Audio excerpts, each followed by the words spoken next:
Hi all, welcome to another lecture of Indian contract act. अब सिर्फ दो topics बचे हैं हमारे, जैसे कि बेलमेंट और इसके साथ साथ इसी चैप्टर के अंदर प्लेज भी आएगा और अगला चैप्टर है वो एजेंसी के बारे में डिस्कस करता है। तो यहाँ पर ये दो टॉपिक्स होने के बाद में हमारी पूरी इंडियन कॉन्ट्रैक्ट एक्ट खत्म हो जाएगी। तो बेलमेंट, एजेंसी और प्लेज, ये तीनों स्पेशल कॉन्ट्रैक्ट्स है। पहले हमने कॉन्ट्रैक्ट ऑफ इंडेमनिटी और गारंटी भी पढ़ा है, वो भी स्पेशल कॉन्ट्रैक्ट के एरिया में आता है। तो अगर आपने वो लेक्चर नहीं देखा तो पहले आप इंडेमनिटी और गारंटी को कवर कर लीजिए, फिर बेलमेंट की तरफ आइए। अब जो बेलमेंट है उसका एक एग्जाम्पल मैं आपको देना चाहता हूँ कि इस एग्जाम्पल के साथ में पूरा बेलमेंट कवर हो जाएगा। तो मान लीजिए कि हम यानी कि मैं मनाली घूमने जाता हूँ। जैसे आजकल बहुत फेमस टूरिस्ट स्पॉट बन चुके हैं उत्तराखंड और हिमाचल के जो हिल स्टेशन है, तो पूरा जो केओस है वो वहीं पर जाके जमा हो जाता है ऐसे हिल स्टेशंस पे, और वहाँ पर हम लोग घूमने जाते हैं। वैसे ही मनाली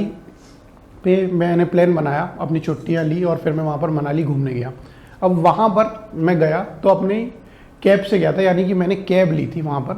तो अब मैं वहाँ जब चला गया तो वो कैब वापस मुझे छोड़ के चली गई और अब मुझे मनाली घूमना है, तो अब मैं पैदल घूम नहीं सकता। तो यहाँ पर फिर मैंने किसी से पूछा कि यहाँ पर स्कूटी रेंट पे कहाँ मिलती है।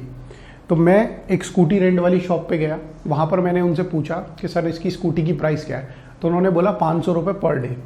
तो मैंने उनसे स्कूटी रेंट पर ले ली और उन्होंने मुझे कहा कि सर 24 घंटे के बाद में, जैसे आज अगर आप हमसे ले रहे हैं सुबह 8 बजे, तो कल सुबह 8 बजे से पहले यानी कि 7:59 तक आप हमें स्कूटी को वापस रिटर्न कर देना। और उसके बाद में आप अपने जो डॉक्यूमेंट्स हैं, यानी कि उन्होंने मेरा एक आधार कार्ड ले रखा था, मेरा लाइसेंस ले रखा था, तो ये मेरे डॉक्यूमेंट्स उन्होंने ले रखे थे और उन्होंने मुझसे 500 रुपये एडवांस ले रखे थे। उन्होंने कहा था कि सर कल 8 बजे से पहले इस स्कूटी को वापस आप रिटर्न कर देना हमारी इसी शॉप पे। तो ये जो कॉन्ट्रैक्ट होता है ये बेलमेंट का कॉन्ट्रैक्ट होता है। अब इसमें गुड्स किसके थे? गुड्स थे जिसकी स्कूटी थी, जिसने मुझे दी, मैंने उसकी सर्विसेज यूज़ करी, उसके बदले में मैंने उसे पैसे दिए। और जैसे ही एक समय जो निर्धारित हुआ था हम दोनों के बीच में 8 बजे का, वो ख़त्म हुआ, उसी के साथ साथ वहाँ पर मैंने उनको स्कूटी रिटर्न कर दी दूसरे दिन 8 बजे। तो यही कॉन्ट्रैक्ट बेलमेंट का कॉन्ट्रैक्ट होता है। अब जो व्यक्ति जिसने मुझे स्कूटी दी थी वो था बेलर, क्योंकि उसने मुझे स्कूटी दी थी। तो वर्ड के बीच में जैसे OR लग रहा है पीछे, जो देने वाला होता है उसके पीछे OR आ जाता है। तो बेलर था वो व्यक्ति जिसकी स्कूटी थी, जिसने मुझे दी चलाने को, और मैं था बेली। तो इसी कॉन्ट्रैक्ट के अंदर, बेलमेंट के अंदर, मैं बेली हुआ, वो बेलर हुए। अब ये जो चैप्टर है ये हमारा चैप्टर 9 है, बेलमेंट। इसकी जो डेफिनेशन है वो 148 में बता रखी है, और बेलर और बेली कौन होते हैं ये भी 148 बता रखी है। पर मेरे एग्जाम्पल के साथ में आपको तीनों चीज़ें कवर हो गई होंगी। तो फिर भी मैं आपको बताता हूँ कि बेलमेंट की डेफिनेशन क्या होती है। तो bailment is a delivery of goods, यानी कि उसने मुझे अपनी स्कूटी दी चलाने को, बाय वन पर्सन, बेलर के थ्रू दी गई, टू अनदर, मुझे दी गई, मैं बेली था, for some purpose. Some purpose क्या था? पर्पस था मेरा घूमना, मनाली को देखना कि मनाली कैसा है। तो इस तरीके से मैंने उनकी स्कूटी रेंट पर ली अपॉन अ कॉन्ट्रैक्ट। कॉन्ट्रैक्ट यही हुआ कि 8 बजे से पहले दूसरे दिन आप हमें दे दीजिए 500 रुपये के लिए, 24 घंटे के लिए मुझे स्कूटी मिली थी। When the purpose is accomplished, the scooty should be returned। ये ऐसा नहीं लिखा, पर when the purpose is accomplished, it be returned। कि जैसे ही मेरा घूमने का पर्पस 24 घंटे के अंदर ख़त्म हो जाता है, मुझे वो जो चीज़ थी, जो डिलीवरी हुए थे गुड्स की, वो मुझे वापस रिटर्न करना है। और अगर दूसरे एग्जाम्पल में देखा जाए कि कोई ऐसा प्रोडक्ट था जिसे यूज़ करने के बाद में आप डिस्पोज भी कर सकते हैं, तो वहाँ पर ये वाली लाइन भी आती है कि और otherwise disposed of according to the direction of the person delivering them. कि जो व्यक्ति डिलीवर कर रहा है, जैसे कि बेलर, वो कहता है कि आप इसके समय को ख़त्म होने के बाद में, या आपका जो पर्पस है वो ख़त्म हो जाए, तो आप इस चीज़ को डिस्पोज भी कर सकते हैं। तो ये भी एक बेलमेंट का कॉन्ट्रैक्ट होता है। तो इस तरीके से हमें डेफिनेशन बिल्कुल क्लियर हो गई कि बेलमेंट क्या होता है। अब जो है कि बेलर और बेली कौन होते हैं? तो पर्सन जो डिलीवरिंग कर रहा है गुड्स की, यानी कि जो पर्सन स्कूटी दे रहा है वो बेलर हुआ, और जिसने ले ली वो बेली हुआ। अब यहाँ पर for example, A delivers a piece of cloth to B. हम किसी टेलर के पास में कपड़े सिलाने जाते हैं तो हम उसे कपड़ा किसी दुकान से खरीद के देते हैं। तो हमने जब उसे कपड़ा किसी दुकान से खरीद के दिया तो वहाँ पर हम हुए बेलर, और जैसे ही वो अपना काम करके मेरी शर्ट बना देगा, वो मुझे उस शर्ट को वापस रिटर्न कर देगा। तो ये एक बेलमेंट का कॉन्ट्रैक्ट है। अब वहाँ पर टेलर ने मुझसे कपड़े लिए तो टेलर हुआ बेली, और मैंने अपनी शर्ट के लिए कपड़ा दिया खरीद के दुकान से, एक थान से कटवा के, तो मैं बेलर हुआ और वो बेली हुआ। इसके लिए 149 सेक्शन है, वो बताता है कि डिलीवरी कैसे होती है बेलमेंट की। मतलब जो गुड्स है उसकी किस तरीके से डिलीवरी होगी, ऐसा कोई पर्टिकुलर अगर कोई वे है, मैनर है, इस तरीके से डिलीवरी होनी चाहिए, तो वो क्या डिलीवरी का मैनर है, ये बात सेक्शन 149 बताता है। तो 149 सिर्फ इतनी सी बात करता है कि ऐसी कोई भी चीज़ जिसके थ्रू पोजेशन डिलीवर हो जाए सामने वाले को, वो ही माना जाएगा कि बेलमेंट का कॉन्ट्रैक्ट हो गया। और अगर कोई चीज़ पहले से ही किसी के पास थी और उसके बाद हम उसे कह देते हैं कि सर मैं ये मानता हूँ कि ये बेलमेंट है, मान लीजिए कोई स्कूटी मैं पहले ही लेके जा रहा था, तो मैंने 24 घंटे के लिए स्कूटी ली थी, अब मेरा 24 घंटे के बाद और मन हुआ कि मैं मनाली 24 घंटे में कैसे घूमूंगा, मुझे और ज़्यादा घूमना है, तो मैंने उस व्यक्ति को फ़ोन किया, मैंने कहा कि सर मैं 500 रुपये और दूसरे दिन दे दूंगा, यानी कि एक दिन तो हो ही गया का चुका था, मैंने बोला कल आके मैं आपको 500 रुपये देता हूँ, पर इसको मानिए कि मैंने 2 दिन के लिए आपकी स्कूटी ले ली। तो उसने कहा ठीक है सर कोई प्रॉब्लम नहीं है। तो यहाँ पर वो स्कूटी मेरे पास पहले से ही थी और उसका पोजीशन मेरे पास पहले से था, पर हमारे फ़ोन पे जो बातचीत हुई उसमें यही बात पता चलती है कि जो बेलमेंट था वो कॉन्ट्रैक्ट दूसरे दिन का भी हो गया।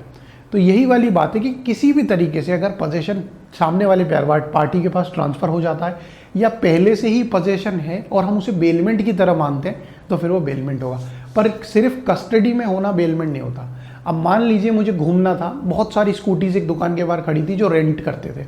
मैं गया, मुझे चाबी दिखी, उन्होंने बोर्ड पे लिख रखा था 500 रुपये की स्कूटी, एक दिन की चाबी लगी हुई थी, मैं चाबी लेके चला गया। अब मैं लेके चला गया, मैंने कोई दुकान वाले से बात नहीं करी, यानी कि बेलर की मैंने कोई रजामंदी नहीं ली, कोई कॉन्ट्रैक्ट पे मैंने साइन नहीं किया, मैंने अपने आधार कार्ड लाइसेंस वहाँ जमा नहीं करे। तो अब जब मैं लेके उसे निकल गया तो उस व्यक्ति को पता चला उसने कि कोई आदमी सीसीटीवी में स्कूटी लेके निकल गया। अब मेरा चोरी का कोई इंटेंशन नहीं था, मुझे लगा कि मैं बाद में आके पैसे दे ही दूंगा। तो यहाँ पर मैं उसकी स्कूटी लेके चला गया, तो वो स्कूटी मेरे कस्टडी में तो आ गई, पर पोजेशन उसका ट्रांसफ़र नहीं हुआ, क्योंकि सामने वाले व्यक्ति ने जिसकी स्कूटी थी उसने मुझे उसका पोजेशन ट्रांसफ़र नहीं किया। तो यहाँ पर मियर कस्टडी का मतलब ये नहीं होता कि हम बेलमेंट के कॉन्ट्रैक्ट में हैं, इसका मतलब कभी नहीं होगा कि ये बेलमेंट है, ये कोई बेलमेंट का कॉन्ट्रैक्ट नहीं होता। तो यहाँ पर सेक्शन 149 जैसे डिलीवरी की बात बता रहा है, मैंने आपको बताया, और एक्चुअल और कंस्ट्रक्टिव बेलमेंट होना चाहिए। मियर custody does not mean possession. जो एग्जांपल मैंने आपको बताया कि बाहर स्कूटी लगी थी, चाबी लगी थी, मैं लेके चला गया। ये है एसेंशियल्स बेलमेंट के। इन एसेंशियल्स को लिखने के लिए सबसे पहले सेक्शन 149 को लिखना पड़ेगा कि बेलमेंट होने के लिए एसेंशियल चीज़ें क्या हैं। तो एसेंशियल चीज़ें वही हैं कि किस तरीके से बेलमेंट में किसी प्रोडक्ट का, गुड्स का ट्रांसफ़र हो सके पोजीशन। दूसरा एसेंशियल है delivery of position upon a contract. पूरी राइटिंग में एक कॉन्ट्रैक्ट होगा मेरा और उस व्यक्ति का कि मैं आपकी स्कूटी ले रहा हूँ, कल 8 बजे से पहले आपको वापस दूंगा और इसके लिए आपने मुझसे 500 रुपये लिए। इन कॉन्ट्रैक्ट पे मुझे साइन करना पड़ेगा, तब उस स्कूटी को मैं लेके जा सकता हूँ। और दूसरे वाले एग्जाम्पल में बाहर चाबी लगी हुई थी, मैं लेके चला गया, तो कोई कॉन्ट्रैक्ट तो हुआ नहीं, तो बेलमेंट के एसेंशियल्स वहाँ सेटिस्फाई नहीं हुए। कंडीशनल डिलीवरी होनी चाहिए कि when the purpose is accomplished the goods shall be return. कि जैसे ही मैं मनाली को घूम लेता हूँ 24 घंटे में, अगर मैं घूम लेता हूँ मेरे मन के हिसाब से, मैंने 24 घंटे में अगर घूम लिया, तो वहाँ पर मैं उस गुड्स को वापस रिटर्न करूँ कि मेरा पर्पस अकम्प्लिश्ड हो गया, मैं घूम लिया, मैंने घूमना चाहता था, मुझे मेरा सब काम हो गया, तो मैं 7:59 तक 8 बजे से पहले मैं उस स्कूटी को रिटर्न कर दूँ। यही वाली बात बता रखी कि कंडीशनल डिलीवरी है कि डिलीवरी इस कंडीशन पे करनी है। अब ड्यूटीज़, राइट्स, लाइबिलिटीज़, इनके अंदर ही पूरा बेलमेंट चैप्टर कंप्लीट हो जाएगा। इसके अलावा कोई सेक्शन ऐसा नहीं है जिसे हमें अलग से पढ़ना पड़े। तो यही चीज़ें हैं कि एक बेलर की क्या ड्यूटीज़ होती है, उसके लिए कई सारे सेक्शंस हैं, बेली की क्या ड्यूटीज़ होती है, बेलर के क्या राइट्स होते हैं, और इसी तरीके से हमारा पूरा बेलमेंट का कॉन्ट्रैक्ट 171 तक खत्म हो जाएगा। और इसके बाद हम प्लेज पढ़ेंगे। तो सबसे पहले हम बेलर की ड्यूटीज़ पे आते हैं कि बेलर यानी कि जो बंदा स्कूटी दे रहा है रेंट पे, जिसका रेंटल बिजनेस है, उसकी ड्यूटीज़ क्या क्या है। तो सबसे पहला सेक्शन है सेक्शन 150, जो कहता है कि बेलर की ड्यूटी है कि वो डिस्क्लोज कर दे सारे फॉल्ट्स को। जो स्कूटी है, अगर उसके मान लीजिए ब्रेक कम लगते हैं, एक हिल स्टेशन है मनाली, तो उसे मुझे ये बात डिस्क्लोज करनी पड़ेगी कि सर ये जो स्कूटी आपने ली है इसके ब्रेक थोड़े से कम लगते हैं, तो थोड़ा ध्यान से चलाइएगा, धीरे चलाइएगा। यही सारी चीज़। मान लीजिए वो स्कूटी थोड़ी देर पे चल के बंद हो जाती है, तो अगर मैं चढ़ाई पे चढ़ रही है और अचानक से बंद हो गई, कोई भी हम हिल स्टेशन पे होंगे, तो ये बड़ा रिस्की काम होता है कि अगर आपकी कोई गाड़ी इस तरीके से फॉल्टी है और आप उसको चला रहे हो, वो अचानक से बंद हो जाए, तो गाड़ी फिर रिवर्स आने लगती है। और ये तो वैसे भी स्कूटी है, इसमें हैंड ब्रेक नहीं होता। तो यहाँ पर अगर वो इस तरीके से उसका अंदर कोई चीज़ ख़राब है, तो ये बात मुझे बेलर बताएगा।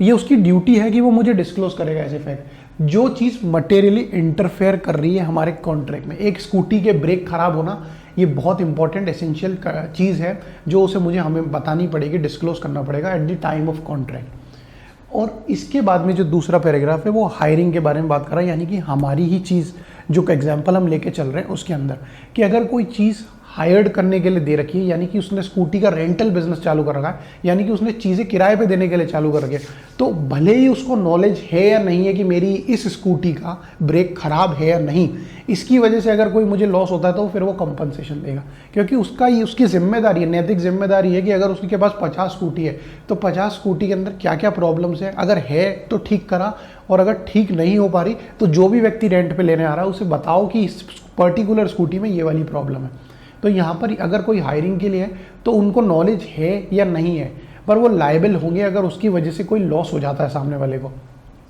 158 दूसरा सेक्शन है, यानी कि 150 से सीधा 158 पे आना है बेलर की ड्यूटीज़ के लिए। तो repayment by bailor of necessary expenses, तो यहाँ पर यही बात बता रखी है। अब इसके लिए एक एग्जाम्पल अलग हो सकता है, जो एग्जाम्पल है कि मान लीजिए एक गाय थी मेरे पास में, मैंने उस गाय को एक सामने वाले व्यक्ति को दिया और मैंने कहा कि ये लास्ट मंथ में इसकी प्रेगनेंसी चल रही है और मुझे बहुत अर्जेंटली कहीं जाना है, तो आप प्लीज़ इसकी प्रेगनेंसी करवा देना और उसकी डिलीवरी करवा देना, और उसके बाद में आप मुझे जो भी हो अपना खर्चा बता देना। तो यहाँ पर यही वाली बात थी कि मैंने उनको बोला, मेरे अच्छे दोस्त थे, मैंने उनको बोला मैं इसके लिए आपको कोई भी पैसे नहीं दूंगा, पर जो भी खर्चा उस गाय की डिलीवरी पे, जो डॉक्टर्स के इंजेक्शन, जो डॉक्टर ट्रीट करेगा उस पर होगा, वो सारी चीज़ें मैं आपको दे दूंगा, जो भी नेसेसरी एक्सपेंसेस होंगे वो मैं आपको दूंगा। तो यही वाली बात मेरे और मेरे उस दोस्त के बीच में हुई कि मैं इस बात की सैलरी नहीं दूंगा आपको कि आपने इतने दिन देखभाल करी, अब आप मेरे दोस्त हो तो इस बात की पैसे नहीं ले सकते। तो यही वाली बात 158 में बता रखी है कि एक्सपेंसेस जो इनकर्ड हुए हैं नेसेसरी, वो इन्हें मुझे देने पड़ेंगे। कि where by the conditions of the bailment the goods are to be kept और टू कैरीड, जिसमें कोई रेम्यूनरेशन नहीं दिया, वहाँ पर नेसेसरी एक्सपेंस अगर कोई इनकर्ड हुए तो वो देने पड़ेंगे।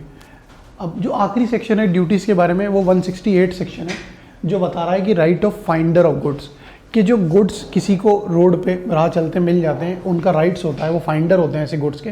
कि उनका राइट्स है कि वो सामने वाले व्यक्ति को स्यू नहीं कर सकते कि अगर उनका कोई रुपया उस पर खर्च हुआ है। अब इसके लिए क्या एग्जाम्पल रहेगा कि अगर कोई गुड्स मुझे रोड पे चलते चलते मिल गए तो उस गुड्स को रिटेन करने की पावर मेरे पास हमेशा रहेगी कि मैं उस गुड्स को अपने पास रख सकता हूँ, और उस गुड्स के लिए मैंने किसी सामने वाले व्यक्ति को ढूंढने के लिए कोई खर्चा किया, मैं ऑटो में कहीं ट्रैवल करके गया हूँ, मैंने लोगों से कोई पूछताछ करी है, तो इसके लिए जो भी नेसेसरी एक्सपेंस अगर मैंने इनकर्ड करें तो मैं उसके लिए सामने वाली पार्टी को स्यू नहीं कर सकता कि मैंने आपके लिए इतना खर्चा किया, अब आप मुझे इस गुड्स के बदले में कुछ रुपए दे दीजिए या कोई भी रिवॉर्ड दे दीजिए। और अगर ऐसा कोई रिवॉर्ड उन्होंने नहीं रख रखा है तो सबसे पहला है कि मैं उनके मैंने उस गुड्स को ढूंढने के लिए काफ़ी सारे पैसे खर्च किए, और वहाँ पर जब वो व्यक्ति मुझे मिल गया तो मैंने उनको कहा कि ये आपका गुड्स है, इसके बदले मुझे पैसे दीजिए जो भी मेरा नेसेसरी एक्सपेंस इनकर्ड हुआ है। तो अगर वो व्यक्ति मना कर देता है तो मैं इसके लिए कोर्ट में जाके उन्हें सूट फाइल करके ये नहीं कह सकता कि इस व्यक्ति ने मेरे पैसे नहीं दिए। तो ये वाली चीज़ पहले पैरा के अंदर, इस सेक्शन के अंदर बता रखी है कि हम उसको स्यू नहीं कर सकते, पर उस गुड्स को हम अपने पास में रख सकते हैं, और जब तक हम उन्हें नहीं दे सकते, जब तक वो जो नेसेसरी एक्सपेंस है वो हमें ना दे दें। दूसरी चीज़ ये है कि अगर उस व्यक्ति ने मेरे मिलने से पहले ही कोई रिवॉर्ड निकाल दिया था कि अगर मेरी ये चीज़ मिल जाती है तो मैं सामने वाले व्यक्ति को इसके लिए 50,000 रुपये दूंगा, तो तब मैं उस व्यक्ति को स्यू कर सकता हूँ और कह सकता हूँ कि आप ये जो रिवॉर्ड है ये मुझे दो, क्योंकि आपने कहा था कि अगर कोई व्यक्ति आके मेरी इस चीज़ को मुझे दे देता है तो मैं उसे 50,000 रुपये दूंगा। तो यही सेक्शन 168 कहता है। अब ड्यूटीज़ के बाद में क्या राइट्स होते हैं बेलर के, कि बेलर किस तरीके से अपने गुड्स के लिए क्या क्या राइट्स रहेंगे उनके बेली के खिलाफ, ये सारे बातें पीछे वाली स्लाइड में इन सेक्शंस के अंदर दे रखी है। कि सेक्शन 153 कहता है कि बेलमेंट कब टर्मिनेट हो जाएगा, बेलमेंट कब ख़त्म हो जाएगा, कि अगर कोई ऐसा एक्ट बेली कर दे जो इनकंसिस्टेंट है, यानी कि कॉन्ट्रैक्ट से इनकंसिस्टेंट है, वो एक्ट अगर बेलर कर देता है तो वहाँ पर कॉन्ट्रैक्ट टर्मिनेट हो जाएगा बेलमेंट का, और उस गुड्स को वापस से रिटर्न करना पड़ेगा, और उसके साथ साथ अगर कोई कंपनसेशन है तो वो भी बेली देगा। तो जिस तरीके से अगर कोई एक घोड़ा था, उस घोड़े को सामने वाला व्यक्ति किसी दूसरे व्यक्ति को देता है और कहता है कि आप इसे चलाइए, देखिए ये कैसा घोड़ा है, और इन लोगों के बीच में यही बात हुई थी इस कॉन्ट्रैक्ट के अंदर कि उस घोड़े को सिर्फ चलाना है और उसे वापस से रिटर्न करना है। पर जो सामने वाला व्यक्ति था वो थोड़ा सा मॉनेटरी बेनिफिट्स की ओर ज़्यादा झुकाव था उसका, तो उसने उस घोड़े को कैरीज के अंदर, यानी कि जैसे गाय की जो बग्गी टाइप होती है उसके जैसे घोड़े की जो बग्गी होती है उसके अंदर उसने उस घोड़े को लगा दिया और उससे वो कमाने निकल गया। तो वहाँ पर इनके कॉन्ट्रैक्ट्स के टर्म्स नहीं थे कि इस घोड़े को इस तरीके से इसका मिसयूज़ करा जाए, तो वहाँ पर ये जो एक्ट था वो इनकन्सिस्टेंट था। तो इसी तरीके से अगर जैसे ही बेलर को ये चीज़ पता चलती है तो वहाँ पर वो कॉन्ट्रैक्ट वहीं टर्मिनेट हो जाएगा। 160 यही है कि रिटर्न करने उन गुड्स को, जैसे ही जो टाइम है, जो पर्पस है वो ख़त्म हो गया। जैसे ही मनाली के अंदर सुबह 8 बजे तक हम स्कूटी लेके घूम लिए, हमने सब कुछ देख लिया, वैसे ही पर्पस हमारा ख़त्म हो गया, तो वहाँ पर हमें उसी समय उस गुड्स को रिटर्न करना पड़ेगा जो भी निर्धारित समय था। ये सेक्शन 160 बता रहा है। 160 तो इसके बाद में सेक्शन 163 पे आते हैं। इसमें राइट्स के अंदर बेलर के बता रखा है कि अगर कोई ऐसा प्रॉफिट बेली को हो जाता है जब वो गुड्स उसके पास में बेलमेंट के अंदर हैं, तो उसका ये दायित्व है कि वो सारी चीज़ें साथ में वो बेलर को वापस रिटर्न करे। अब इसके लिए वही वाला एग्जाम्पल है कि ए जो था उसने अपना काऊ बी की कस्टडी में छोड़ दी और उसने कहा कि ये अपने लास्ट मंथ्स में है, तो जैसे ही इस गाय की डिलीवरी होती है तो इसके साथ में जो भी बच्चा होता है वो मुझे आप वापस रिटर्न कर देना। तो यहाँ पर अगर उस व्यक्ति के पास में जो बेली है उसके पास में जब तक वो गाय रहती है और वहाँ पर जब उसकी डिलीवरी हो जाती है और कोई काफ यानी कि अगर कोई बच्चा गाय का पैदा हो जाता है, तो वहाँ पर ये दोनों, या गाय और बच्चा दोनों को उसे वापस बेलर को रिटर्न करना पड़ेगा। क्योंकि बेलमेंट के अंदर रहते रहते अगर कोई ऐसा प्रॉफिट बेली के पास में आ गया है जो कि है बेलर का, तो उसे रिटर्न करना पड़ेगा। यही बात सेक्शन 163 कह रहा है कि bailor is entitled to increase or profits from the goods बेल्ड।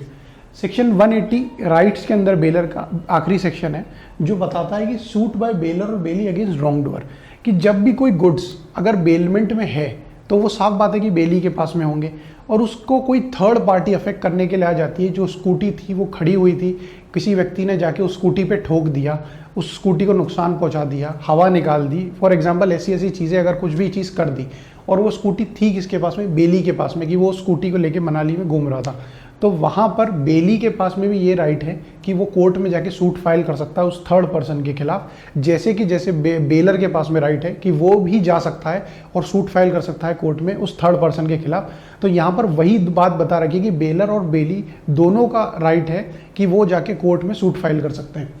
If a third person wrongfully deprives the belly of the use और पोजीशन ऑफ द गुड्स बेल्ड, और अगर कोई इंजरी हो जाती है तो बेली भी एंटाइटल्ड है कि सूट फाइल कर सके वो कोर्ट में। इसके बाद में हम ड्यूटीज़ पे आते हैं बेली की। जैसे ड्यूटीज़ ऑफ बेलर थी, राइट्स ऑफ बेलर थे, वैसे ही अब ड्यूटीज़ क्या है बेली की, जिसने स्कूटी को रेंट पर लेके घूमने के लिए स्कूटी ली है। अब उसके क्या राइट्स रहेंगे जब वो गुड्स उसके पास बेलमेंट में, तो उसके पास में यही है राइट्स है उसकी, यही ड्यूटीज़ है उसकी कि क्या ड्यूटीज़ रहेंगी उसकी। तो सेक्शन 151 यही वाली बात बोलता है कि उसे इस तरीके से ही केयर करनी पड़ेगी उस गुड्स की जैसे वो गुड्स उसके खुद के हैं, भले ही इन रियलिटी वो गुड्स जो हैं वो बेलर के हैं, बेलर ने उसे बेलमेंट के कॉन्ट्रैक्ट के अंदर दिए, और उसे उस स्कूटी को इसी तरीके से ट्रीट करना पड़ेगा जैसे वो खुद की स्कूटी चला रहा है। जिस तरीके से एक आम आदमी अपनी स्कूटी को नो पार्किंग में खड़ी नहीं करता और गलत जगह पे या फिर ऐसी जगह पे नहीं जाता जहाँ पर उसकी गाड़ी को नुकसान हो जाए, तो वहाँ पर उसे उसी तरीके से अपने उस गुड्स की देखभाल करनी पड़ेगी जैसे वो गुड्स उसके खुद के हैं। 154 है वो बताता है कि लाइबिलिटी ऑफ बेली की लाइबिलिटी होगी अगर वो कोई अनऑथोराइज्ड यूज़ करता है गुड्स का, कि जिस तरीके से कॉन्ट्रैक्ट था बेलमेंट का घूमने के लिए सिर्फ स्कूटी का, इसके अलावा अगर वो लोगों को वहाँ पर हिल स्टेशन पे लिफ्ट देने लगता है और उनसे पैसे चार्ज करने लगता है, तो एक अनऑथोराइज्ड यूज़ है उनकी स्कूटी का, तो वहाँ पर बेली की ये लाइबिलिटी रहेगी कि वो फिर वहाँ पर या तो कॉन्ट्रैक्ट टर्मिनेट हो जाएगा या फिर उसे कंपनसेशन देना पड़ेगा बेलर को। ये बात सेक्शन 154 बताता है। 155, 156, 157 तीनों थोड़ी सी अलग बात करते हैं, पर ये हैं बेलमेंट के अंदर ही और बेलमेंट का कॉन्ट्रैक्ट इन पे अप्लाई होता है। 155, 156, 157 ये तीनों मिक्सचर के बारे में बात करते हैं कि अगर बेलर और बेली फॉर एग्जांपल एक मार्केट में दोनों व्यक्ति चीज़ें बेचते हैं, ज़मीन पे ऐसे दरी लगा के एक दोनों व्यक्ति चीज़ें बेचते हैं, और बेलर जो है वो गेहूँ बेचता है और बेली जो है वो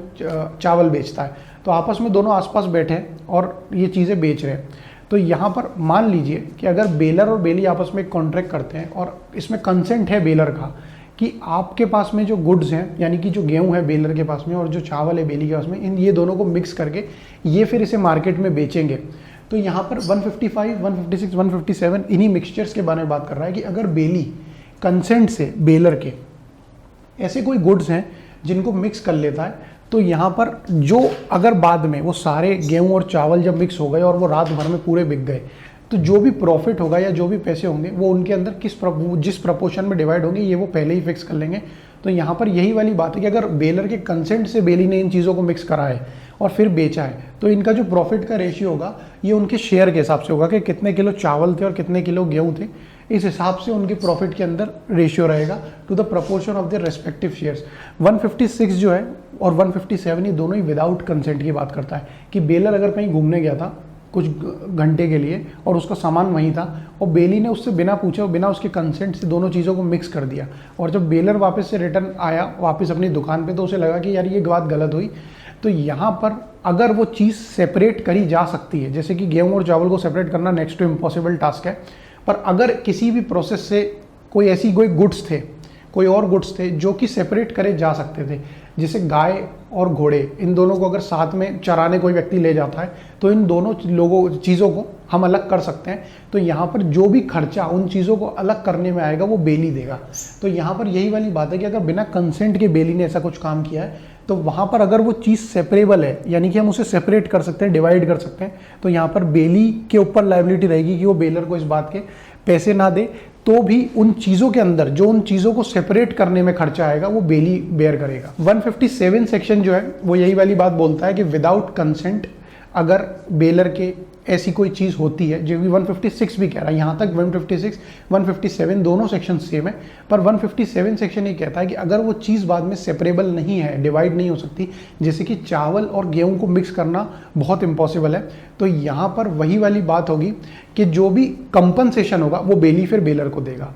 फिर 156 कह रहा था कि सेपरेट करने में जो चार्जेस, जो खर्चा होगा वो बेली बेयर करेगा। 157 ये कह रहा है कि अगर वो चीज़ें सेपरेट नहीं हो सकती तो वहाँ पर फिर बेली कंपनसेशन देगा बेलर को। इसके बाद में सेक्शन 160 है जो कहता है कि returns of goods build on expiration of time और अकॉम्प्लिशमेंट ऑफ पर्पस। ये हमने पहले भी बता रखा है कि ये बेली की ड्यूटीज़ है कि जैसे ही जो गुड्स है जो बिल्ड करे गए उनका पर्पस खत्म होता है उसके बाद में उस गुड्स को रिटर्न करना है। 161 कहता है कि बेली की रिस्पॉन्सिबिलिटी है कि अगर गुड्स ड्यूली रिटर्न नहीं हुए तो अगर समय पर उन गुड्स को रिटर्न नहीं कर पाया बेली, तो यहाँ पर बेली की ही ड्यूटी है कि अब वो क्या करेगा। तो यही बात हमारे सेक्शन 161 में बता रखी है कि अगर डिफ़ॉल्ट बेली की तरफ से होता है कि उसने स्कूटी को समय पर रिटर्न नहीं किया, वो रिस्पॉन्सिबल है बेलर के लिए। 163 और 166 दो सेक्शन बचे हैं। 163 कहता है कि बेलर एंटाइटल्ड और टू इंक्रीज प्रॉफिट और गुड्स फ्रॉम द गुड्स बेल्ड। यही बात पहले भी हमने बता रखी है कि अगर कोई प्रॉफिट बेलमेंट के अंदर होता है तो बेलर ही एंटाइटल्ड है उन प्रॉफिट के बारे में, क्योंकि वो at the end goods bailor के ही थे। 166 कहता है कि bailee not responsible on redelivery of goods without title. तो जो लास्ट सेक्शन है ड्यूटीज़ ऑफ बेली के अंदर वो है सेक्शन 166 जो कहता है कि अगर बेली उन गुड्स को बेलर को रिटर्न कर देता है और बेलर वहाँ पर ओनर नहीं था उन गुड्स का, तो वहाँ पर बेली लायबल नहीं होगा ओनर के लिए। तो इसके लिए एक एग्जांपल ये है कि जो स्कूटी रेंट पर दी जा रही थी, वो स्कूटी का जिस व्यक्ति ने स्कूटी को रेंट पे दिया था वो बेलर था हमारे कॉन्ट्रैक्ट्स के अंदर, पर असल में वो खुद ही ओनर नहीं था उन स्कूटीज़ का। उस शॉप पे वो एज अ सर्वेंट काम करता था और वो वहाँ पर इन चीज़ों को स्कूटी को रेंट पे कर देता था। तो असल में जो स्कूटीज़ थी वो ओनर के नाम पे रजिस्टर्ड थी और बेलर वहाँ पर ओनर नहीं था। तो यहाँ पर बेली को इतना ही पता है कि सुबह 8 बजे मुझे इन स्कूटी को वापस से बेलर को ही रिटर्न करना है। तो ये बात अगर ओनर को पता चलती है और अगर बेलर और ओनर को के बीच में कोई झगड़ा हो जाता है और बेलर को ओनर उसी समय उस दुकान से निकाल देता है और दूसरे दिन जब वहाँ पर 8 बजे जो बेली था वो स्कूटी रिटर्न करने पहुँचता है और बेलर वहीं कहीं आसपास खड़ा था, तो बेलर अगर वहाँ पर बेली को स्कूटी देके चला जाता है तो यहाँ पर ओनर उसके खिलाफ सूट फाइल नहीं कर सकता। किसके खिलाफ? बेली के खिलाफ ओनर सूट फाइल नहीं कर सकता कि आपने मेरी स्कूटी 8 बजे टाइम पे नहीं दी और जो भी कंडीशंस जो कॉन्ट्रैक्ट हमारे बीच में होते हैं आपने वहाँ पर उसे ब्रीच करा है। तो बेली की नज़रों में सिर्फ बेलर ही ओनर था गुड्स का, उसके उन दोनों के बीच में बेलमेंट का कॉन्ट्रैक्ट हुआ था। तो बेली अगर जाके बेलर को गुड्स दे देता है तो यहाँ पर ओनर का कोई राइट नहीं है कि वो सूट फाइल करे बेली के खिलाफ। तो अब हम आते हैं बेली के राइट्स के ऊपर।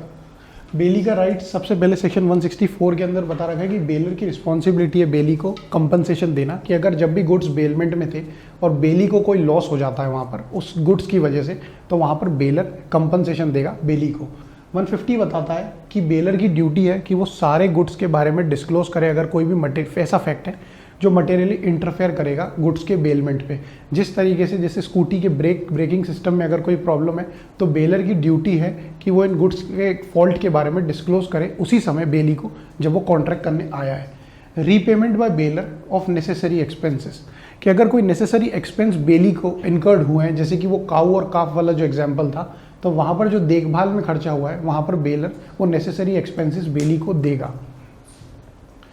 इसके बाद में सेक्शन 166 है जो कहता है कि bailee not responsible on redelivery of bailor without title. ये बात हमने पहले भी बता दी कि बेली यहाँ पर रिस्पॉन्सिबल नहीं होगा अगर उस गुड्स का ओनर कोई और निकलता है और बेलर खुद नहीं होता है। अब जो इम्पोर्टेंट सेक्शन है 170 171 ये अक्सर पूछे जाते हैं कि लियन क्या होता है। तो राइट्स ऑफ लियन, यही वाली बात 160 और 170 और 171 में बता रखी है कि राइट टू लियन क्या होते हैं। तो दो तरीके के लियन होते हैं, एक होता है पर्टिकुलर लियन और एक होता है जनरल लियन। अब ये दोनों चीज़ें यहाँ पर दे रखी हैं, पर इसके लिए हम पहले इस वाली स्लाइड पे आते हैं कि बेली का क्या राइट है लियन के लिए। अब जैसे कोई चीज़, मेरी कोई चीज़ थी, मेरा एक रेडियो था बहुत पुराना, तो एंटीक रेडियो था, वो ख़राब हो गया। मैं किसी शॉप पे गया वहाँ पर ठीक कराने के लिए, तो वहाँ पर जब मैं उस व्यक्ति को उस गुड्स को दे के आया तो यहाँ पर मैं बेलर हुआ, क्योंकि मैंने अपने गुड्स सामने वाले व्यक्ति को दिए कि आप इसे ठीक कर दो और इसके बदले में जो भी पैसे होते हैं मैं आपको दे दूंगा। तो वहाँ पर जो गुड्स मैं सामने वाले व्यक्ति को ठीक करने के लिए देकर आया वो वहाँ पर बेली हो गया। और अब जब वो उस गुड्स को ठीक कर लेता है, अपनी एक्सपर्टीज़ वहाँ पर इन्वॉल्व कर देता है, तो यहाँ पर अब मेरे ऊपर एक लायबिलिटी ये रहेगी कि मुझे उस व्यक्ति की एक्सपर्टीज़ के लिए उसे पैसे देने पड़ेंगे, क्योंकि उसने अपनी मेहनत वहाँ पर दिखाई है, उसने अपनी स्किल्स दिखाई है और उस चीज़ को ठीक कराए। तो यहाँ पर जब वो रेडियो ठीक हो जाता है तो और उसे मैं लेने जाता हूँ, तो यहाँ पर मुझे उसके बदले में उस व्यक्ति को पैसे देने पड़ेंगे। और अगर किसी भी सेंस में मैं वहाँ जाकर कहता हूँ कि इस चीज़ के पैसे नहीं दूंगा मैं, तो उस व्यक्ति के पास में ये राइट है कि उस प्रॉपर्टी को, यानी कि वो जो एंटीक रेडियो था उसे वो अपने पास में रख सकता है। तो यही लियन का राइट होता है कि lien means right to retain possession of goods until some debt or claim is settled, कि अगर कोई डेट और क्लेम जब तक सेटल नहीं होता तो उस व्यक्ति के पास में राइट रहेगा, जो व्यक्ति ने रेडियो ठीक कराया, कि वो मेरे गुड्स को पोजेशन रिटेन कर सकता है। अब जो लियन होते हैं वो दो तरीके के होते हैं, एक तो होता है जनरल लियन और एक होता है पर्टिकुलर लियन। तो mere right of retention and does not include the right of sale. अब इस लाइन का मीनिंग ये होता है कि जिस व्यक्ति ने, यानी कि बेली ने, मेरे गुड्स अपने पास में रख रखे हैं क्योंकि मैंने उस चीज़ के पैसे नहीं दिए, तो उस गुड्स को सिर्फ वो रख सकता है, कभी वो उसे बेच नहीं सकता। कि कल को अगर उसे लगता है कि अब मैं कभी नहीं आऊँगा उस एंटीक रेडियो को खरीदने के लिए, वापस उसके पैसे देके उसे वापस लेने के लिए, तो उन गुड्स को वो अपने पास हमेशा रखेगा, पर वो उसे कभी बेच नहीं सकता। तो लियन के अंदर ये एक क्लॉज हमेशा याद रखना कि मियर राइट ऑफ रिटेंशन है आपके पास में, पर आपके पास ऐसा राइट नहीं कि आप गुड्स को सेल कर दो। अब पर्टिकुलर लियन जो सेक्शन 170 के अंदर बता रखा है, तो पर्टिकुलर लियन यही कहता है कि उस पर्टिकुलर प्रॉपर्टी के ऊपर लियन है, कि उस रेडियो के ऊपर उस व्यक्ति का लियन रहेगा, मेरी और कोई दूसरी चीज़ें उसके पास में है, तो उन चीज़ों के लिए अगर वो कहता है कि मैं इन सारी चीज़ों को अपने पास में जब्त करके रख लेता हूँ और अब मैं आपको ये चीज़ें वापस नहीं दूंगा, तो यहाँ पर वो पर्टिकुलर लियन नहीं होगा, वो फिर जनरल लियन में आएगा। पर पर्टिकुलर लियन के अंदर उस व्यक्ति के जो राइट्स हैं वो सिर्फ उस पर्टिकुलर रेडियो के लिए हैं। Particular or specific lien attaches to specific goods for the unpaid price और carriage. Under section 170 particular lien बता रखा है कि पर्टिकुलर लियन कैसे कैसे होता है, ये कंडीशंस बता रखी है कि बेली जो है वो उसने अगर, यानी कि उस व्यक्ति ने अगर कोई लेबर एक्सरसाइज करी, वहाँ पर अपनी स्किल सेट एक्सरसाइज करी है, तो वहाँ पर वो पर्टिकुलर लियन आएगा। वैसे ही ये सारी चीज़ें हैं, ये भी पर्टिकुलर लियन के लिए बेली के राइट्स बता रही है कि सर्विस जो है उस व्यक्ति ने दी है अपनी, वो पर्पस ऑफ बेलमेंट के हिसाब से होनी चाहिए, कि मैंने कहा था इस रेडियो को ठीक कर देना, तो अगर उस रेडियो को उसने ठीक करा है तो यहाँ पर वो व्यक्ति उस चीज़ का लियन अपने पास रख सकता है जब तक मैं उसके पैसे उसे नहीं देता। सेक्शन 171 जनरल लियन के बारे में बात करता है। ये कहता है कि right to retain all the goods of the other party until all the claims of the holder are satisfied, कि जितने भी गुड्स उस व्यक्ति के आपके पास में, आप उन सबको रिटेन करके रखिए अपने पास में जब तक एक भी गुड्स के पैसे, यानी कि सारे गुड्स के पैसे आपके पास में वापस नहीं आ जाते। तो जैसे कि एक एग्जांपल है मेरे पीछे, उसमें बैंक लोन के बारे में बता रखा है कि एक बैंक कब लोन देती है, जब हम कोई असेट, कोई प्रॉपर्टी उनके पास में सिक्योर्ड मॉर्गेज के थ्रू जमा कराते हैं। तो यहाँ पर अगर कोई प्रॉपर्टी हम उनको दे देते हैं और वो एक से ज़्यादा प्रॉपर्टी, यानी कि 2 प्रॉपर्टी, मेरी 2 ज़मीनें थी, मैंने बैंक को दे दी और कहा कि इसके बदले में आप मुझे 1 करोड़ रुपए दे दीजिए, तो बैंक ने मुझे 1 करोड़ का लोन दिया, और अगर मैं वहाँ पर लोन चुकाने के अंदर फेल हो जाता हूँ यहाँ पर, यानी कि मैं NPA कर देता हूँ बैंक का, मैं उन लोन की किस्तें नहीं चुका पाता, मैं इंसॉल्वेंट डिक्लेयर हो जाता हूँ वहाँ पर, तो बैंक का ये राइट है कि वो उन दोनों प्रॉपर्टीज़ को रिटेन करके रखे। अगर मैंने 50 लाख का लोन चुका भी दिया और 50 लाख का रह गया, तो अगर हम देखते हैं नॉर्मल नज़रों से तो चाहते तो हम यही है कि एक प्रॉपर्टी हमारी छूट जाए और एक प्रॉपर्टी बैंक रिटेन करके रखे। नहीं, बैंक के पास में राइट है कि उन दोनों प्रॉपर्टीज़ को बैंक अपने पास में रिटेन करके रखेगा जब तक पूरे 1 करोड़ रुपए बैंक के हम ना चुका दें। तो यही वाली बात बता रखी है कि जनरल लियन के अंदर जितनी भी प्रॉपर्टीज़ हैं सामने वाले व्यक्ति के पास, उन सबको वो रिटेन करके रख सकता है जब तक उनके डेट या क्लेम सेटल नहीं हो जाते। 5 लोग होते हैं जिनके लिए जनरल लियन बात करता है। सबसे पहले होते हैं बैंकर्स, जो कि एग्जांपल हमने दिया कि right to retain all the security given to the bank. दूसरे होते हैं फैक्टर्स, कि कोई मर्केंटाइल एजेंट है जिसको गुड्स हमने दिए थे कि आप इन गुड्स को रखो, अपने पास में पोजीशन में रखो और फिर इन्हें बेचो, और अगर वो उन गुड्स को बेच देता है और कुछ गुड्स उसके पास में तब भी रह जाते हैं और हम उसे कहते हैं कि अब आप हमें सारे गुड्स रिटेन कर दो और हम अभी आपको पैसे नहीं दे सकते इसके, तो उन गुड्स को वो जो बचे गुड्स हैं और जो पैसे में उसने गुड्स बेचे हैं उन दोनों चीज़ों को वो रिटेन करके रख सकता है अपने पास में। ये होता है फैक्टर। वॉर फिंगर हम लोगों ने नाम सुना होगा पर इसके बारे में पता नहीं होता कि वॉर फिंगर क्या होता है। तो यहाँ पर जैसे ही शिप कैरीज, अगर आपने कभी देखी हो कि कोई शिप का बेस देखा होगा, शिप पोर्ट होते हैं, वहाँ पर एक इस तरीके की मशीन होती है जो इन गुड्स को, इन कैरीज को यहाँ से उठा के यहाँ पर ट्रांसफ़र करती है और यहाँ से वापस से लोड करती है वेजल के अंदर। तो ये जो मशीन है इसको कोई ऑपरेट करता है, किसी कंपनी के पास में इसका कॉन्ट्रैक्ट होता है और इस सुविधा का अगर हमने यूज़ लिया है और हम उनके पैसे नहीं चुकाते हैं टाइम पे, तो वो चाहें तो हमारे जो गुड्स हैं उनको वो रिटेन करके अपने पास में रख सकते हैं। चौथी चीज़ है attorneys of high court. High court के जो भी अटॉर्नीज होंगे, अगर हम उनके पैसे, उनकी जो सर्विस की फ़ीस है, अगर हम उन्हें नहीं देते तो वो चाहें तो हमारे सारे डॉक्यूमेंट्स अपने पास में रिटेन करके रख सकते हैं जब तक हम उनकी फ़ीस उन्हें नहीं लौटा देते। पॉलिसी ब्रोकर्स, कोई इंश्योरेंस एजेंट है, उनका कमीशन या उनके कोई पैसे हमसे अगर निकलते हैं, हम उन्हें भी अगर उन्हें नहीं लौटाते हैं टाइम पे, तो जो सारे डॉक्यूमेंट्स हैं पॉलिसीज़ के वो रिटेन करके वो रख सकते हैं और इसके लिए हम उनके खिलाफ सूट फाइल नहीं कर सकते कि ये जो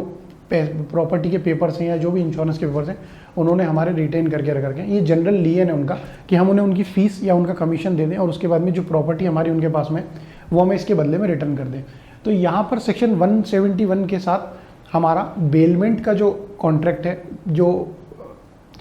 तो यहाँ पर सेक्शन 171 के साथ में जो हमारा स्पेशल कॉन्ट्रैक्ट है बेलमेंट के लिए वो ख़त्म होता है। इसके बाद में प्लेज है, प्लेज के सिर्फ 10 सेक्शंस हैं। तो यहाँ पर हम बेलमेंट के साथ साथ अगले लेक्चर में प्लेज बताएंगे कि प्लेज क्या होता है, प्लेज किस तरीके से होता है, बेलमेंट किन प्रॉपर्टीज़ के लिए होता है, प्लेज किन प्रॉपर्टीज़ के लिए होता है, ये सब अब अगले लेक्चर में बताएंगे और फिर दोनों के बीच में क्या रिलेशन है ये भी अगले लेक्चर में आपको पता चलेगा। तब तक के लिए हम आपसे अलविदा लेना चाहते हैं। Thank you and have a good day.